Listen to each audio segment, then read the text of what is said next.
Onorevole Nadia Romeo, in visita ad Ariano nel Polesine, nell'azienda Regnoli, dopo l'incidente tremendo del 27 gennaio, a fare il punto di un'azienda sicuramente leader e sicuramente importante, resiliente ed eroica, come qualcuno l'ha definita.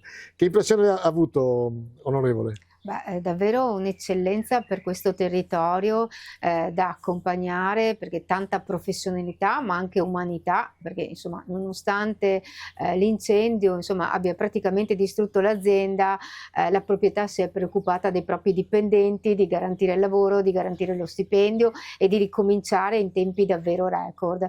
Quindi direi che insomma è da prendere ad esempio. Ecco, cosa può fare la politica, secondo lei, in più di quello che l'azienda sta facendo? Ma insomma accompagnarla, perché è sicuramente un valore tenerle sul territorio, perché garantiscono che questi territori vivano ancora, perché insomma siamo ad Ariano nel Polesine, garantiscano i posti di lavoro e quindi anche diciamo che rimanga un assetto sociale di questi territori che altrimenti insomma rischierebbero anche lo spopolamento. Ecco, in un territorio come questo, lei... Stiamo parlando di 200 dipendenti, esatto. quindi insomma non pochi, ecco. In un territorio come questo, che è un territorio debole, le dicevo, abbiamo delle potenzialità importanti, non molto conosciute da una parte, non molto valutate dall'altra.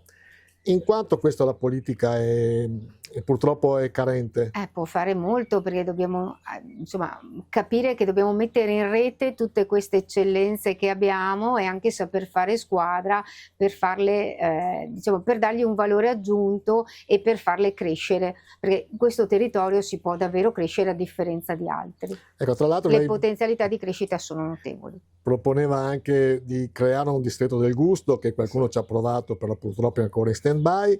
È un obiettivo che potrebbe raggiungere in tempi brevissimi?